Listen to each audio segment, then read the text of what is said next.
নমস্কার বন্ধুরা। আজকে ২রা মে আমাদের সত্যজিৎ রায়ের জন্মদিন এবং যে কোনো বাঙালির কাছে আজকের দিনটা ভীষণ ভীষণ ভীষণ স্পেশাল।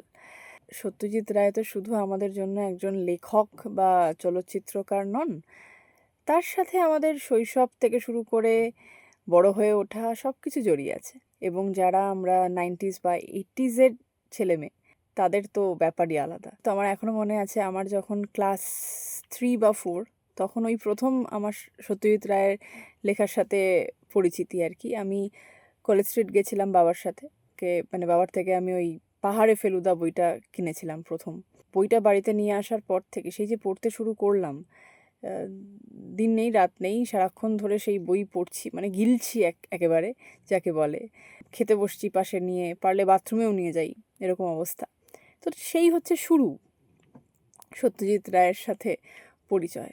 তারপরে আর কি বলবো, এর আগে তো ধরুন ফিল্ম দেখেছি, যেরকম গুপি গাইন বাঘা বাইন দেখেছি, সোনার কেল্লা দেখেছি, কিন্তু লেখার সাথে পরিচিত হওয়া এবং তারপরে ধীরে ধীরে বড় হওয়ার সাথে সাথে চলচ্চিত্র আসলে কি সেটা বোঝা, যে মানুষটার হাত ধরে, সেই মানুষটার জন্মদিন আজকে। তো বাঙালির জন্য এটা ভীষণ স্পেশাল একটা দিন, সেটা তো নতুন করে বলার কিছু নেই। তো আজকে সকালবেলা আমি টুকটাক লেখালেখি করছিলাম, কয়েকটা লাইন মাথায় এলো, তো লিখলাম, ভাবলাম আপনাদেরকে একবার শোনাই। ভাবি, তোমার জন্য কেন 10টা তাক নেই আমার, আরো গোটা 50 কিংবা 100 বইয়ের পাতা। মখমলে শৈশবের খাতায়, চোখে, ঘুমে কিংবা খাওয়ার টেবিলে থাকতো আরো কিছু তোমার বইয়ের পাতা।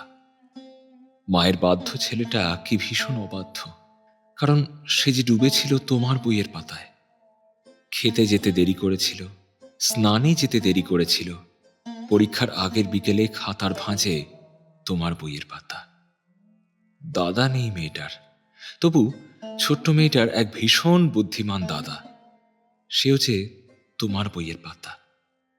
বড় হয়ে বিজ্ঞানী হব স্বপ্ন দেখিয়েছিল তোমার বইয়ের পাতা।